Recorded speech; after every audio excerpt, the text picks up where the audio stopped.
Hello everyone, Venris here, and today we're talking about the Empire for Thrones of Decay, the rebalance, the changes that are going to SFO, and not only the DLC stuff, but also some vanilla stuff, because there are a lot of changes. So yeah, let's hope in. The first unit are the Flower Knights, so the Knights of the Black Rose. Very small change here, but I think very thematical, because the similar overall right now in SFO have the Knights of War. They're also using the swords and shields, and we made that the Knights of the Black Rose are having a bleed attack. This is quite important because it lowers the healing of the enemy and also deals damage over time, and also we gave them the directional missile block. And they are also on par with Reiksguard, Knights of War, Knights of the Blazing Sun, and so on, so usual SFO stuff. Let's move in, and we have a first cool thing, and this is the Hochland Long Rifles. As you know, Hochland Rifles were in SFO for ages, since the Empire rework, I think for 5 years, something like that, and thanks to Snack we are updating their look right now, and as you can see they have a new custom models, very cool looking. They are not so poor as they were in Vanilla. In terms of stats, if you don't know, in SFO the Hochland Long Rifles looked a bit different in terms of their mechanical thing, so their aim is restricted. It means that overall, as you can see, the arc is lower, but because of that they have other cool stuff, and this is the ability that's called Steady Aim.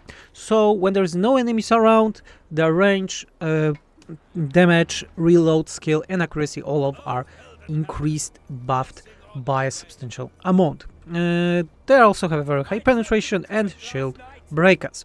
In terms of the regiment of the round unit, also thanks to Snack we have a new look for them. Very cool.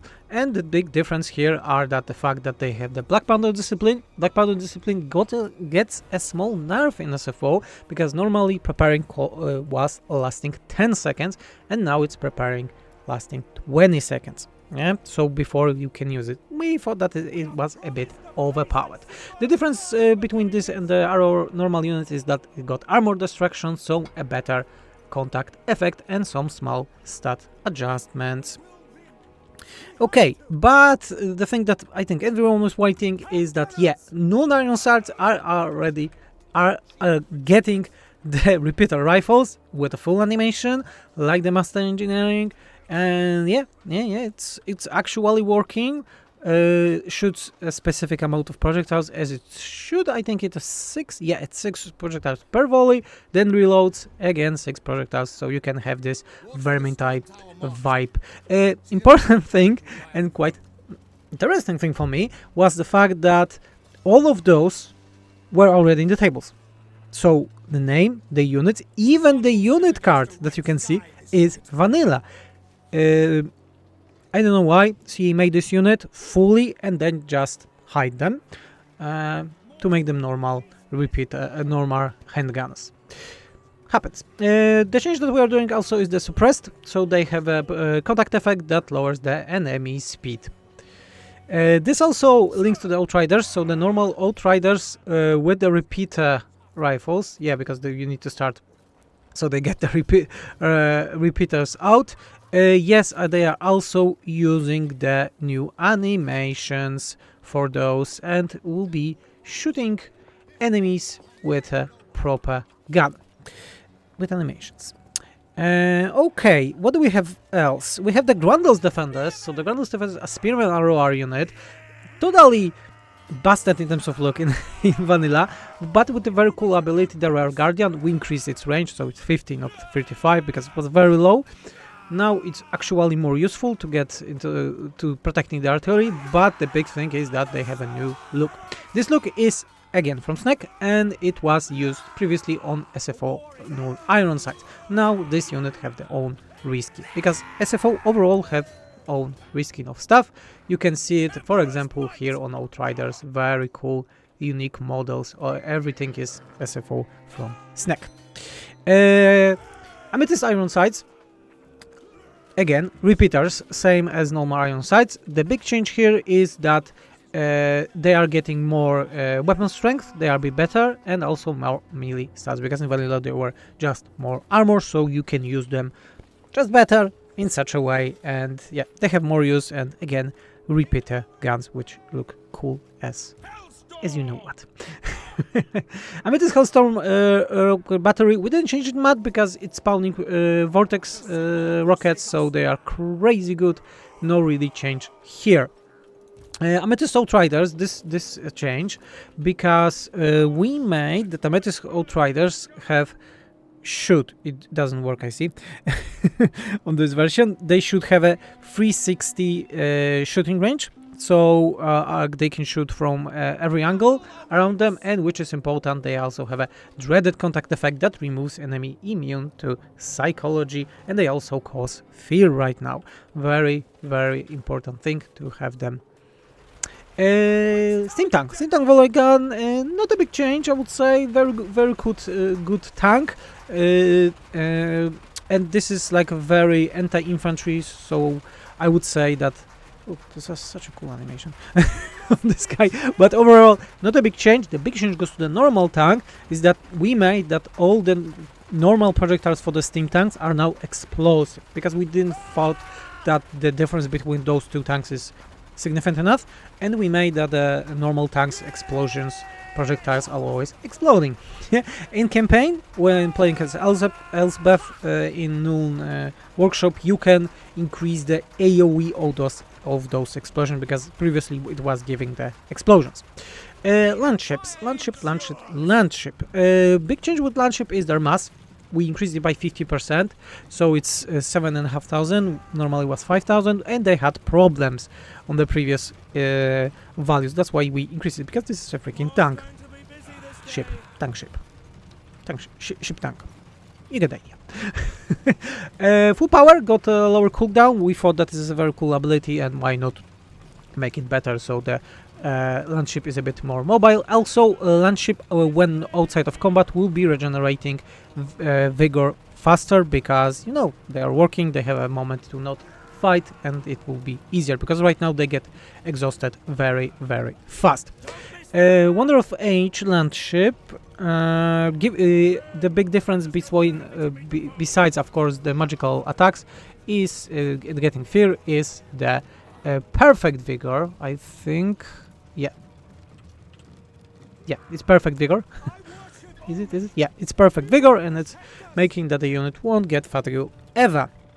Regiment of Renown version. Yeah, it got a discourage in melee, and besides that, I don't think there was much of a change.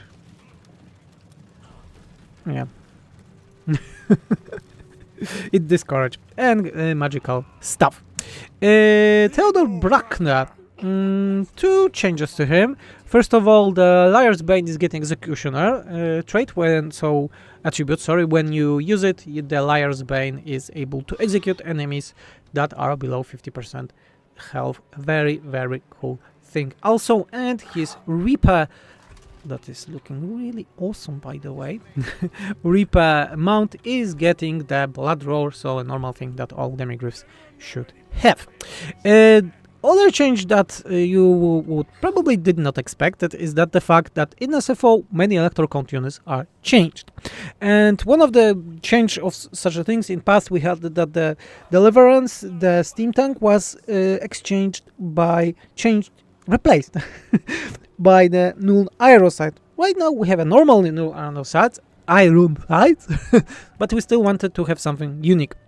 And for electro count units, in contrary to what they are in vanilla, we didn't wanted them to always use the vanilla units patterns. So, for example, the Halberdiers Mariners, the one for the Meirenburg, Nordland, are changed to Free Company Militia. Yeah, so this is the unit. If you don't have a DLC Electro Count unit, you can have it.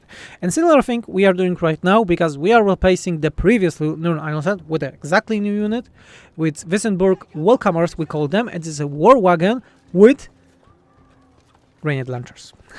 Yes, this is a war wagon unit with 360 shooting range, and they can now shoot with grenades. I think it will be a very useful unit, and also it's for the Loon, very fast to use. I know it's not as strong as a tank, but I still think that the steam tank for electro units so fast is anticlimactic, and we already have a regiment over the legendary unit version of a steam tank, and you got just 2 new steam tanks. You really don't need more. That's why we made a new war wagon with grenade launchers. No changes to the really master engineer and engineer hero. They are very fine. The pigeons were a bit are just made a bit stronger in terms of their area of effect explosion, but besides that, no real changes. But I think that what I wanted to speak about at the end of this video is that Army of Sigmar, so a specific unit for Volkmar campaign, and also Swords of Ulrich, the unit that you can summon if you have the Temple of Ulrich, and also playing as Boris Stonebreaker, will be normally available for all Empire factions right now in the campaign. It depends on the devotion. If you devote your campaign to Sigmar, you will be able to recruit Army of Sigmar Flagellants, so they are 200 strong flagellants with armor-piercing stuff, and also the Swords of Ulrich, or not also, or Swords of Ulrich if you dedicate yourself to Ulrich. So you will have this basic strong unit of swordsmen that can be equivalent for your greatswords. Yeah, and those are more or less the changes for the Empire. Of course, the things will be changing a bit. Right now we are in the campaign, making the last bits of Nurgle, then moving to the dwarves most likely, or the Empire. Maybe Empire will be easier, so we'll be moving the Empire, but the progress is going very fast. As you saw recently, it really exploded in terms of the percentages, and you can only expect more and faster stuff coming in the weeks, days, maybe minutes or hours. Okay, tell me what you think about the changes. Maybe you have a better idea, so we can try them out. Remember to feed the YouTube algorithm. I was Venris, and I'm out. Have a wonderful day. See you!